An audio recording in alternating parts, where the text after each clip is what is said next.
Hey, how you doing? J-Man here. Thank you once again for joining the Launchpad podcast. I want to give a huge shout out to my sponsor, Sean at Gallant Media, 15 years in business, does websites, t-shirts like those. That is my Launchpad merch. He does any type of custom t-shirts and mugs, basically everything business development. Big shout out to Gallant Media, gallantmedia.ca. And I am very happy to bring this gentleman to the podcast.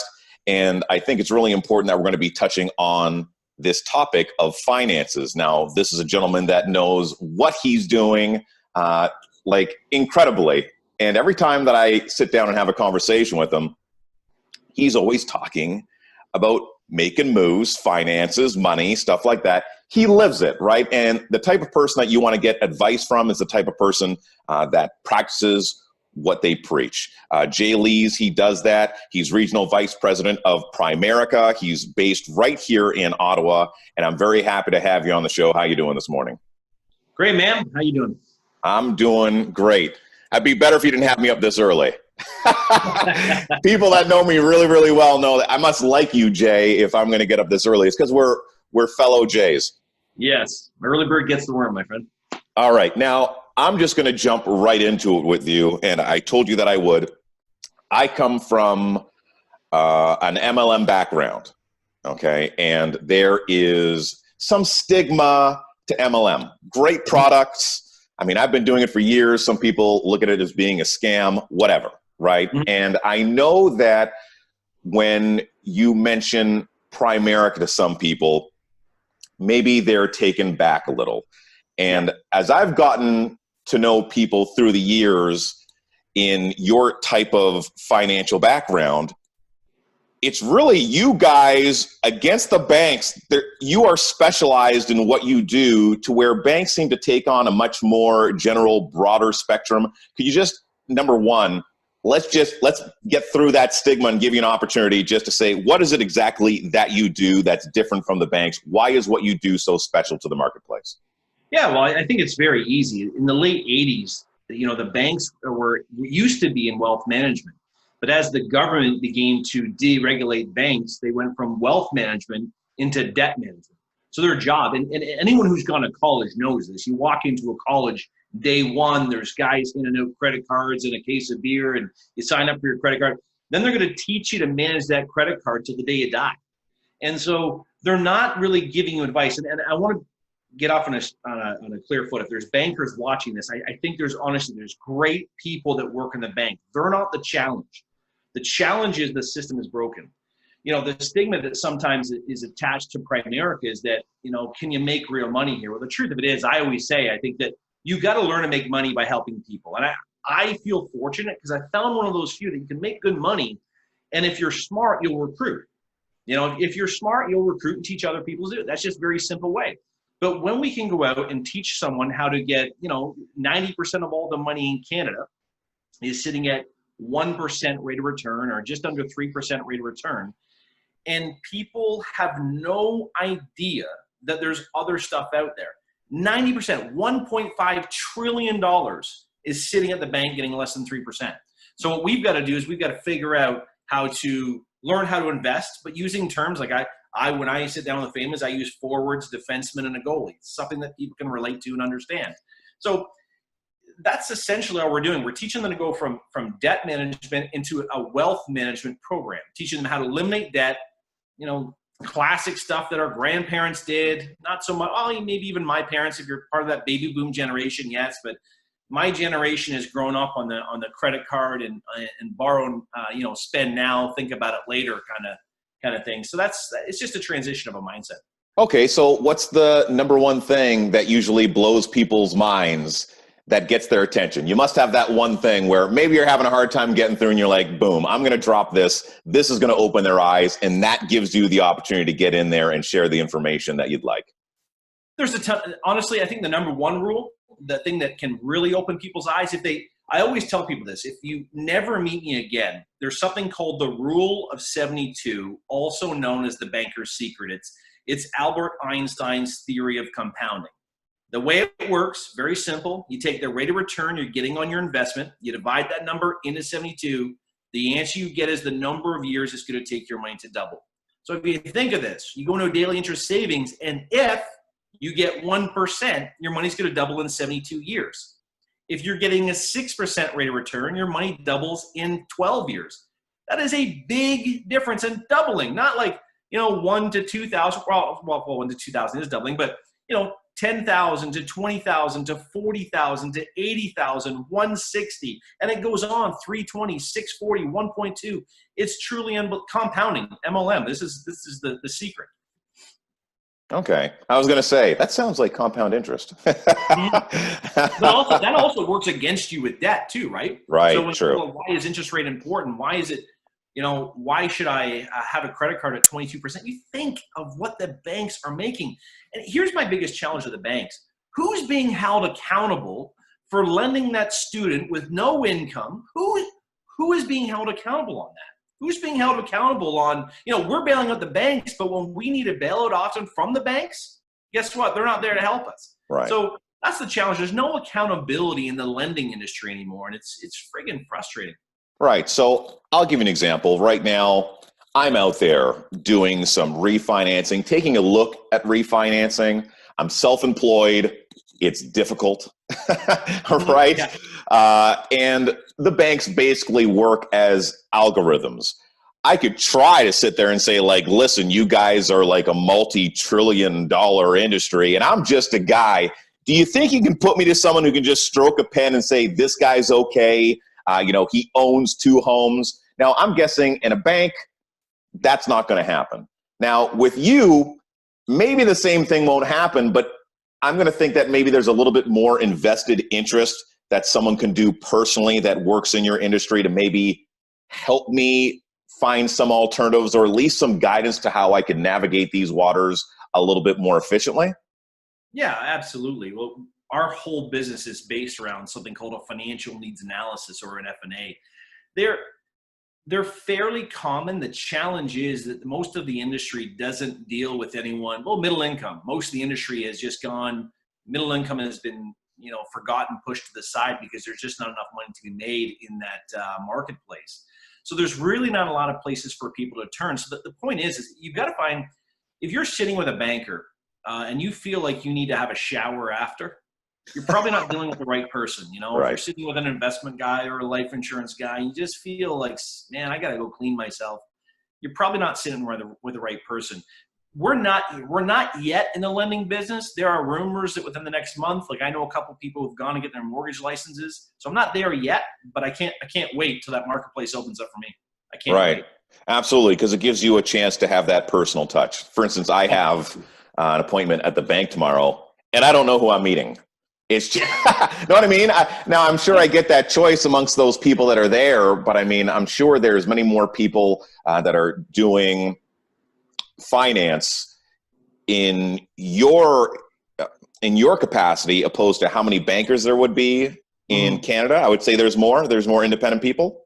Yeah. And if they're any good at the bank, they're gone. They're promoted. Right. If they're any good, they're out of there. You'll never see them again. Right. Or want to go somewhere else. Yeah. There you go. By mortgage brokers or whoever. Okay. Now, why finance? Why Primerica? What got you into that? Never thought of it. Honestly, it's the furthest thing from what I ever wanted to do or thought about doing. The stigma that operates around Primerica is that, I can't do this. It's too complicated. So my story, I got married when I was fell in love with this girl when I was young. We got married right away. We bought our first house when we were 21 years old. I was working 2 jobs. She lost her job right around Christmas. We just had Anna, our first daughter. And I was working 100 hours a week. We were going bankrupt. And we got a call from our actual CIBC bank manager saying, hey, listen, I need to come over to do some training. And I remember when Leslie told me, I was like, man, that she's coming over to foreclose on the house. I didn't know how it worked back then. Right. And she brought this guy over named Brian. And when he sat down that night, what he said made a lot of sense. He freed up some money. And then after he said, look, why don't I teach you? I was actually on my way to Nunavut to take a job in Nunavut, Baffin Island.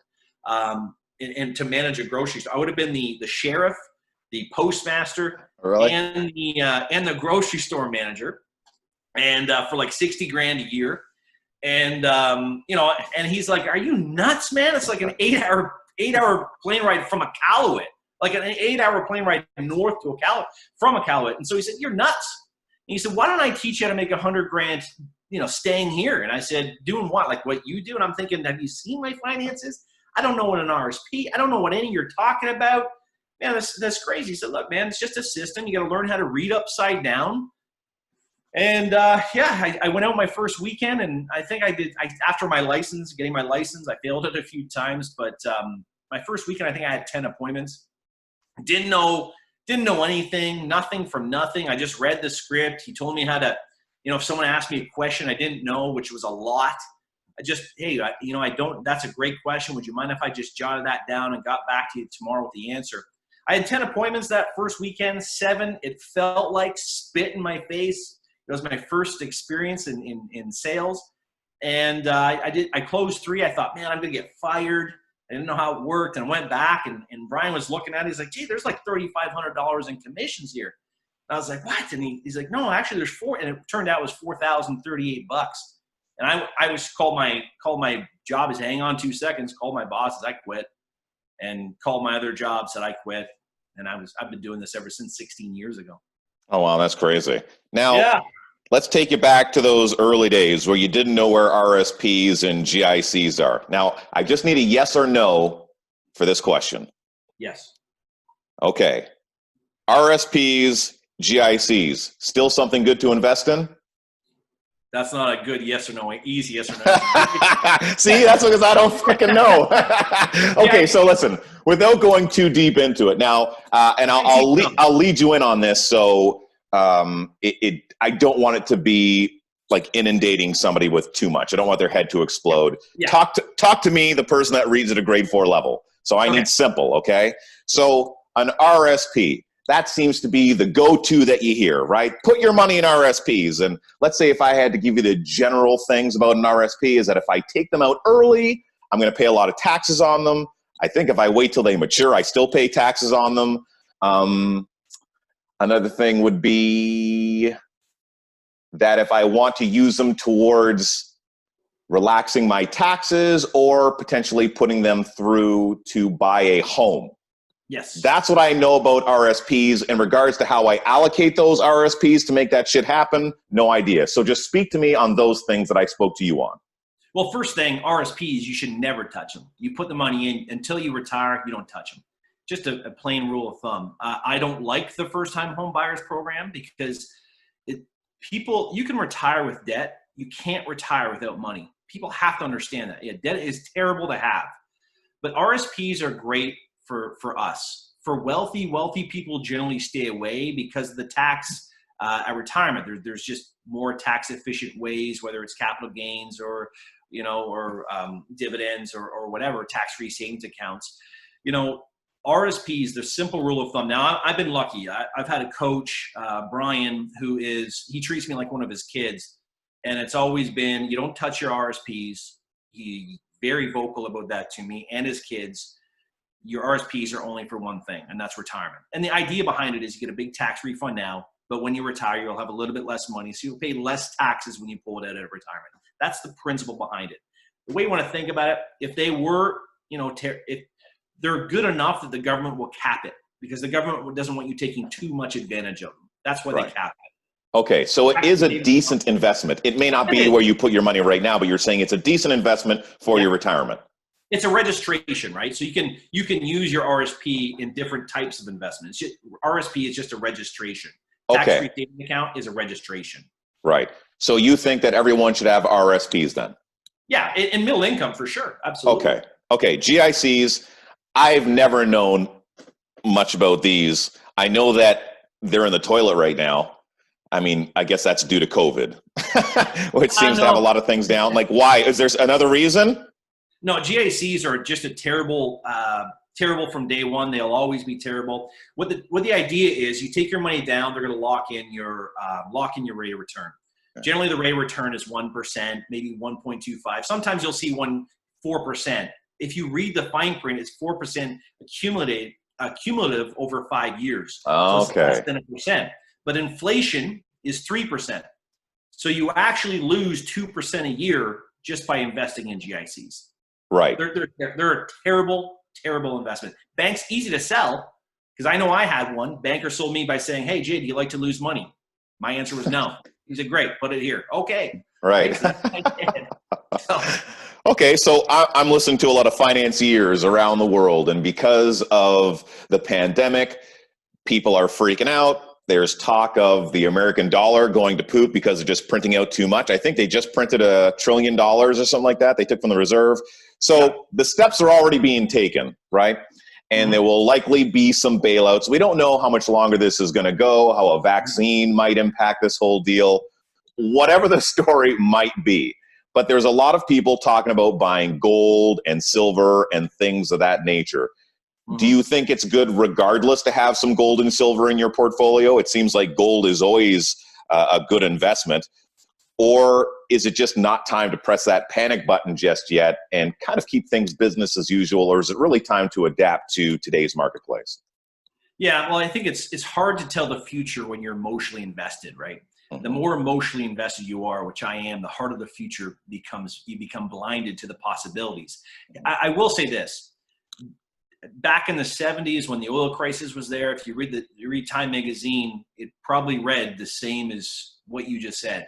You know, in 2008, we will never recover from this. And this wasn't just, that was a widely accepted thought that the world will never recover from 2008.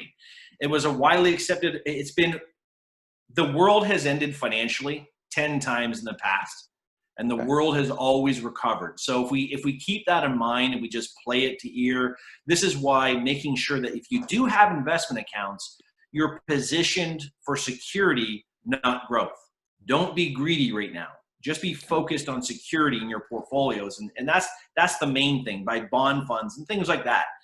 Making sure you're diversified. I can go in, again, that's not really a simple question. We get, right. I guess can we get well, go into it. Bond funds. What's a bond fund? Well, bond fund is essentially, when I always ask people, do you know what a bond is? People say things, I know what a bond is. I say, can you explain it? They say, I have no idea what a bond is. And we know it because we watch CTV and we see bonds are up, bonds are down. Bonds act the opposite of interest rates. Interest rates are going down, bonds are going up. Interest rates are going up, bonds are going down. Essentially, what a bond is you're walking down to the government and you're saying, hey, I'm gonna lend you $100. Government says, hey, thank you so much. Come back next year. We'll give you $103. So a bond is essentially borrowing debt. So bonds, if you get a Greece bond, or, a couple of years ago, Greece bonds were paying like 22% interest. Ontario had a situation a couple of years ago where their risk bond, the Ontario bonds started paying 6-7%. So the more bond pays, the more risky it is. But the truth of it is, bonds, like especially Canadian savings bonds, they're safe. The government is not going to default on their loans right yet. Anyways, so for the foreseeable future, bond funds are good to have. They're going to pay 3 to 4%. They're a good portion. A good rule of thumb, Warren Buffett said, if you are 50 years old, 50% of your portfolio should be in bonds. So it's just a good rule of thumb to have, or if you're 40%. And these bonds that you're talking about right now, are these bonds that you're able to liquidate quickly? They're not locked into anything? You can sell whenever? Yeah, most bond mutual funds, like a mutual fund portfolio that has, a bond fund, like a total return bond fund would be, you can sell it at any time you want. Okay, because if I want to have like a big party and a pile of cocaine on my peninsula right there. You can have that. Okay, thank God. Okay, go bonds. Okay, so for the person that has money sitting underneath their mattress, how dumb is that? Or is it not that dumb? Well, okay, here's a perfect story. In 2016, there was a presidential race, right, between a businessman and a career politician. And everyone said if that businessman wins, the world is going to end financially. So what a lot of people did was they took their money out of the market.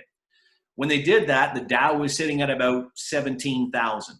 Even with what's going on today, the Dow, I think yesterday was at 25,000. So all those people who thought that, who emotionally got tied to that, lost a lot of money. And so it's important to make sure that you're invested in the markets. However, like I said before, you've got to make sure that you have downside protection, that you're well diversified, and that you understand, because that's another area. I know that Primerica has done a very good job that when we sit down with investment people, most of the agents I know do extensive education programs, teaching people so they can actually understand what they're doing. And I don't think it's very different across Primerica, but most agents do that. Okay. Now, for the person that wants to play the market on their own, and I don't know, I kind of see the market very much like a casino. Mm-hmm. And people seem to want to break the casino. They go there to make their money, but there's a reason why the casino looks like a casino. It's because most people lose. Yeah. And I believe that investing, and I think this comes through media and movies, like a lot of Hollywood, where everyone's looking for that big investment to where Bitcoin. They're always waiting for a Bitcoin where, if I buy this thing at $100, that's going to shoot up to be $20,000. That might one day go to be $200,000. Let's just squash this right now if we can. What is the likelihood of ever coming across an investment like that, like a Bitcoin, that will pay you that type of cash? Well, this is the way you want to think about it. If you put all your eggs in one basket, right? This is the thing that we've been told. One of two things can happen. You put all your money there, and all of a sudden that thing skyrockets, you'll make a killing. But if for some reason it doesn't, you'll get killed. So if you don't know how the markets work, one good strategy, actually Kevin Hart, I just saw him talking about this, that he's taken this strategy on, is that what do you use around your household? There's a guy here in Ottawa called, I can't remember his name, he's the youngest millionaire in Canada, age 30. All he did was he looked in his bathroom. When he'd go over to his friends, he'd open up their medicine cabinet. What kind of toothpaste they use? Well, they use Colgate or they use Crest. So he would just buy Colgate and Crest. And all he does is, what he does is takes a dividend strategy. So companies like that, their stock price might stay the same forever, like Loblaws. Loblaws never has missed a dividend. But if you invest in Loblaw, you're going to start getting dividend checks. If you have that dividend check reinvested, your value of your investment will go up. So that's called a dividend position. So they just take a dividend position, not focused on growth companies. They just want companies that you use. What kind of detergent do you use? What kind of toilet paper do you use? You know, you're straight out of toilet paper, that kind of stuff, right? Booyah! GallantMedia.ca. What kind of media do you use? I love you. What do you use? Gallant Media. Right, so one of those? I can give you a heart. Go ahead. Thank you. They use products that we use every day. It's the simplest strategy. And you think, because you have now insider trading, you understand what people are using. So you do that little bit of research and you can actually get involved in the stock market. But just be careful. There's nothing wrong with getting a little advice as well. Okay, so what about this looking for businesses that are tanking that might come back? So right now, the things that I've been looking at are the banks, right? The banks are down. TD, RBC, stuff like that, down about 0.25%, whatever. And then I'm looking at some of the flight networks, I guess I'm going to call them, flight companies, airports, airlines. Yeah, got it, nailed it, 4 tries. And a lot of them are down. Like American Airlines is down to $9 a share, where usually it's 40, things of that nature. Is it worth throwing a little bit of cash at businesses like that? I'm thinking like this is going to recover. People will fly again, right? So if I have the money and I can separate myself from this money for a little bit, is that not worth it to try to make a quick buck? Or would you say take that money and put it somewhere a little bit more secure? Or is it good to do a little bit of both, because you were talking about diversifying? Yeah, I think it's important. A man smarter than me once said, invest in what you know. You know, for me, I know mutual funds. I don't know stock. I have a little bit of stock. I do invest in Primerica. Not that that's a, you know, I'm not telling people to buy that or anything, but I know Primerica, so I invest in that. Right. But I stick with mutual funds. And what I would say to people is, if you're going to educate yourself in one area, really focus on your education. If that's what you're going to do, that's called a growth stance. So you want to take a growth position in your stock, then research that. Mm-hmm. But there's a lot of people say to get in the stock market and be invested, you need $50,000 to $100,000 to be properly diversified in a stock market. So To be honest with you, I've always stuck with mutual funds, because there's people I go meet, mutual fund fund managers, and they're smarter than me. I'll let them do that kind of crap. Right. Absolutely. Yeah. Know your strengths. I do that with my mentoring course. Everybody's upline. I don't talk about things I don't know. I talk about the things that I know very, very well. And that makes you an effective teacher. Now, you mentioned education, and I think education is so important that a lot of people do things, they might do them wrong, and then they often blame other people, even if they were taken down that path, and they walk down that path blindly. And in reality, they trust, and that's a good thing, and the person that they put their trust in should have probably known what they were doing anyways. But there was also another way to stop that. You could have stopped that from happening, and that would have been by being educated yourself. Exactly. And I know that in my line of business, well, when I was much more active in MLM, doing the mentoring that I did, education was key. And there are so many people that get started in that business and they never do any education. Mm-hmm. They may go through some of the steps, but they come through to these obstacles. And then instead of educating themselves on how to get past those obstacles or become better network marketers or reading books on sales, human psychology, all that kind of stuff, they never do it. And that's why so few people move to that next level. So education is absolutely key for anyone that's out there watching this podcast. Whatever it is that you do, know it a little bit better, be a little bit better than the next person, and be that person that says, a smarter person told me, but at the same time being smart enough to do the work yourself to make sure that you're not getting taken down those paths that you don't want to go. It must be much easier when you run into someone that's asking you, hey, can you help me with A, B, C, or D? And they have some understanding of exactly what it is that they're wanting to achieve. Yes? Absolutely. Or do you find it better for someone just to be in there blindly and you have to kind of teach them? No, it depends on who taught them, right? So sometimes there's misconceptions on how money works. I think insurance is big in that area where people just, this is what their parents did. This is what their dad told them, their mom told them. And the truth of it is that the math on it, I'm lucky because I'm in an industry where we're doing with math. Math is a science and science is fact.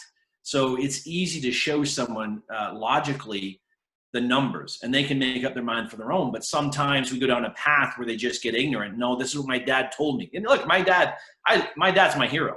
And so it's hard to sometimes forget about that and say, okay, well, what do the experts say? What does every book in the industry say? That kind of stuff. So it can be challenging sometimes. Okay. What do you dislike the most about your industry?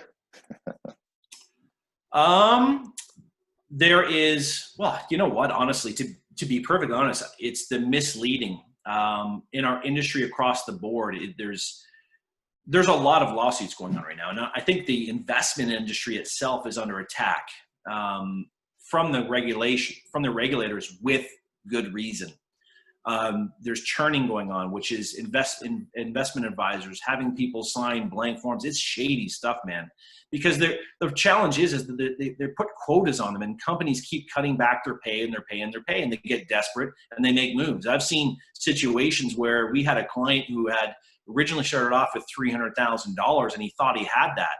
And when we went to the transfer of all these different accounts, there was only $70,000 left because he kept transferring the money. Because he had cancer, this agent had cancer, didn't tell the client, and kept transferring the money from company to company to company to recycle his commissions.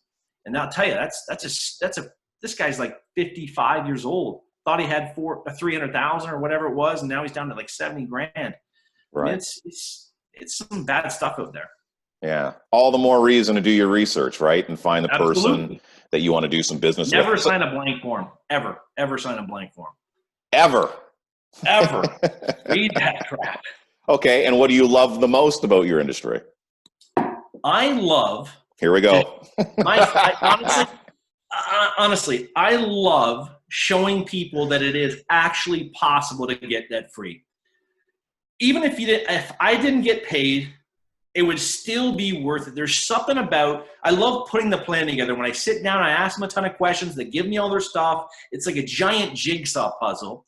If I could do that all day, every day, and I never had to see another person again, I just got to piece all the puzzle together. It's my favorite thing in the world. To how can we play, this section off this section, where because we're licensed, we have the advantage, we're licensed in all different industries, we can actually play them off of each other. So that's my favorite part. Putting the puzzle together, doing the best for the family. That's without a question my favorite part. And why is that? Like, how did you grow up to where that's fun for you? Like, there must be something about you and your everyday regular life that makes that a fun and challenging thing. Do you know what that might be? Like, do you like doing puzzles? Like, are you a puzzle guy? Not really, no. But Okay. you know what, my personality. So I'm extroverted blue, or sorry, extroverted orange. I don't know if you ever did that. Yep. You know, kind of shocking. But my second personality is blue, and I'm introverted blue. So I don't like to talk about it, but I love the feeling of knowing that I can truly help somebody. Mm-hmm. So that's where that part of me comes in. The competition side to see, can I get them out of debt a year sooner? But I love the blue side of me. I care deeply what other people think, which is, this is not a good business to be in, you know, or industry to be in if you don't have a thick skin. And, you know, it does hurt me, but at the same point in time, it's probably my biggest weakness, but my greatest asset, I'd say. Right. Wear my heart on my sleeve. So, yeah, you do. And I think that's great. And I said right off the top, and I've seen you a couple of times, if I were to take screenshots just throughout this whole podcast, you're like, oh, and then you're like, yeah. And like, it's like, it's the best. So who is the man, Jay? What are you doing when you're not helping people get out of debt? Well, I've got a family. You know, my kids are important. I've got a 17-year-old going on 35, where she just knows more than everybody. Right. So, you know, teaching her how to drive right now and helping her, you know, get a grasp on life. I think as parents, we have one job, and that's to make sure that we send a kid out in the world that other people like, you know, and want to have around, right? So that's my main job. And so, you know, I'm trying to teach her that part, my lack of wisdom on her. But then I've got a 14-year-old who's autistic, and she knows cars. She's very good with that stuff. So we created a YouTube channel called Passenger Seat Review, and we have a lot of fun. My thing is cars. I love cars. I was, you know, didn't grow up playing hockey. I grew up, you know, racing cars and boxing. And so I was always in kind of single seat sports or one-on-one sports. So, you know, cars are my thing. That's fun. And then I do a lot of research, and I don't know why. I don't know if it's age. I don't know if you're like this, is the acquisition of knowledge. So I rarely watch TV, read a lot, do that kind of stuff. And I don't know why I love that kind of stuff. Yeah, and master your craft. So let's talk about JC, if you don't mind me using the name. I just did. Sure. And I'm not going to do the editing. So Passenger Seat Review, I've watched a couple of these, and these are fantastic. Give us a little bit more of a background of what Passenger Seat Review is, because I think it's really important that this message gets out there, because I'd love to see you get a slew of followers, and then talk about some of the cars that you're going to be driving and all that cool shit. Yeah. So, it started off as just on her birthday and things like that. We'd say, what do you want to do? And she'd say, I want to go test drive cars. And so I'd call a couple of dealerships, and, you know, I always say, I think it's Capital Dodge in the Ottawa Centrum there, whatever it is, where the sports arena is. They brought a Dodge truck out. They wrapped it up, put a big bow on it. They gave her a hat, and, you know, they let her sit on my lap while she drove the truck around the thing. And you know, she got mad when okay, enough. We've test driven 10 cars today, and she talked about it the whole way home. And I was like, frig, if I just had a camera here, man, I think people would want to see what her opinion is, because because of her autism. I remember we were going down the 417 once, and I heard I could tell it was a V12, whether Ferrari or Lamborghini. I said, man, there's a Ferrari. She goes, no, that's a Lamborghini. And I said, no, that's a Ferrari. She goes, no, that's a Lamborghini. And the Lamborghini came ripping up and passed us, and I was like, holy mackerel! Like, she knows her stuff. Okay. So I just said, hey, let's call Chevy, and they gave us a Corvette for the day. So that's where it started. And it was great. You know, we went out, we filmed for a couple hours, but it was really cool bonding experience. And she just was in her element. So I said, okay, well, let's see what we can do. And I know a bunch of wealthy people, whether it's in, you know, Primerica or outside of Primerica. I try to surround myself with those type of people. And, you know, a friend of mine just bought a new Cadillac Escalade. So I thought, well, let's go see him. And so, you know, we went down, we did filming for the day. It was it was a lot of fun. And the whole idea of the passenger seat, she's reviewing the car from the passenger seat. Right. And so that was the whole idea why we came up with the name. And we've done a Porsche 911. Actually, to be honest with you, that was when I was a kid, I got to participate as a driver in the Ajax Car Wars. They were looking for one of their drivers didn't show up, so they found out I was a race car driver. They let me drive every car but that car, and that was the last air-cooled. So it's a very special car. The value in that car is like $180,000 now, even though you bought it new for $150,000. But I couldn't drive that car. So it's always been like there was no analog. It was, no ABS, no power steering, no air cooled. So we got to drive one of those. Nice. It was a blast. It was a dream come true for me. We've got a couple BMWs lined up. We got an M2 lined up, so we're excited for that. And then we're looking for, if people watching this, they want to, reach out to you and you can get a hold of me. We're looking for, just some nice cars. We've got a couple lined up. The problem is with COVID right now, it's kind of put everything on hold for filming. We've also had requests to do like 5-minute videos on, just cars that people can afford, whether it's Corollas, Hondas, that kind of stuff. Yeah, that's a great idea. And did you say something about being a race car driver? I started off in go-karts. I tried to transition. The money was too that's the one challenge in racing is you got to have deep pockets. And, this is the first time in history we've had 2 Canadians on the grid in Formula One, and it's deep pockets. Right. And there's talent there, don't get me wrong, but you need to have deep pockets. And this one thing I remember, I was working 40 to 60 hours a week while I was going to high school, just to keep my dream alive.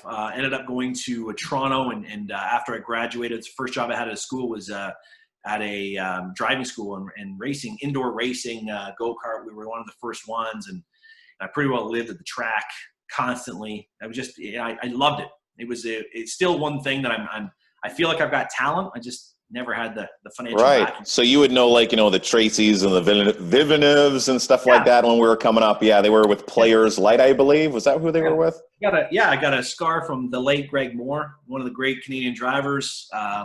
He crashed me. It was awesome. Oh, okay. I thought you were going to say you crashed, you pulled him out of the vehicle, and you punched him like you see a lot. You see that a lot right now in racing. Yeah, I got to race against Jacques Villeneuve in Quebec, and it was a blast. Oh, that is so sick. Yeah, I was watching a documentary on Netflix, and it was about the first African-American Formula, was it, or something like that? He wasn't Formula One. He was IndyCar. IndyCar, that's right. He was one of my favorite drivers growing up because I didn't really like him in IndyCar. I liked him in Trans Am. Right. And, yes, he was a phenomenal Trans Am driver. He was the man. Right. What the heck was his name? I can't remember, but he was one of my favorite. Willie T Ribs. There you go. I liked him because he reminded me of a Canadian hockey player. He didn't take crap from anybody. Right. I loved him. I loved him. The greatest driver on the planet right now is African American. Lewis Hamilton. Hamilton's still on top, and that is Formula One, right? Yeah, he is the best on the planet, and people can argue and dispute that, but man, he is something special. He is something special. You're something special, Jay. So are you, my friend. Let's go. Cheers to Jays. Well, yes. You know what? I think we covered everything that I wanted to cover and more. This was so thorough, and I'm excited for people to take the gems that you have given them and put them into practice. Of course, if you have any questions whatsoever, Jay is here to help you out. Even if you don't have any questions and you have some money that you want to invest, Jay is the guy to talk to. I will personally vouch for him, and that is not something that I do a lot. This guy really knows his shit, and he really cares. And I know this because every time I sit down with him, he's saying something of the like, on top of heck, maybe you are looking to make a couple extra bucks. That might be another avenue for you as well. Just feel free to reach out to Jay and let him know. If people want to find you online, where do they got to go, my friend? To be honest, I'm not have an online we're not allowed to in our industry, believe it or not. Oh. Especially not in Primerica. They shy up on it. Okay, some dark alley, you'll find Jay selling sausages, and then he'll slip you a package. I do have a website. It's just primerica.com/jlees. Okay. So that's a website. And actually, to be honest with you, there's a lot of good little quick presentations, just 10-minute presentations on debt stacking, how to get out of debt without using any more money out of your pocket, which is from the Dave Ramsey rules. And so it's good stuff. Okay. Well, thank you very much, Jay. Again, just an absolute pleasure to have you on the podcast. I'm looking forward to seeing you on my balcony in the not too distant future, or I'll be hanging out on your acreage or whatever that is and maybe drive around some go-karts. I just want to let you know that you can find the podcast on Facebook, the Launchpad Podcast with J-Man. J-Man is alive. That would be my Instagram and my personal Facebook, and on YouTube at youtube.com/J-Man is alive. There we go. And more love to my sponsor. That's my merch right there. Fuck COVID, straight out of toilet paper. We do all custom t-shirts. And know that $5 from any one of these shirts is going to go towards food banks, which is wicked. We also do websites, business cards, anything for your business development needs. It is big city design at small town pricing with Gallant Media. Nailed it. All right, that's it for another edition of the Launchpad Podcast Season 2. Jay Lees, thank you very much for being there. And I'm hoping that you're going to be around when I play it for the live chat, and you can interact with people that are going to be watching the podcast as well. All right, buddy? Perfect. Keep me posted. All right. Take care, brother. Thanks, man. That was my favorite. Well, that's good.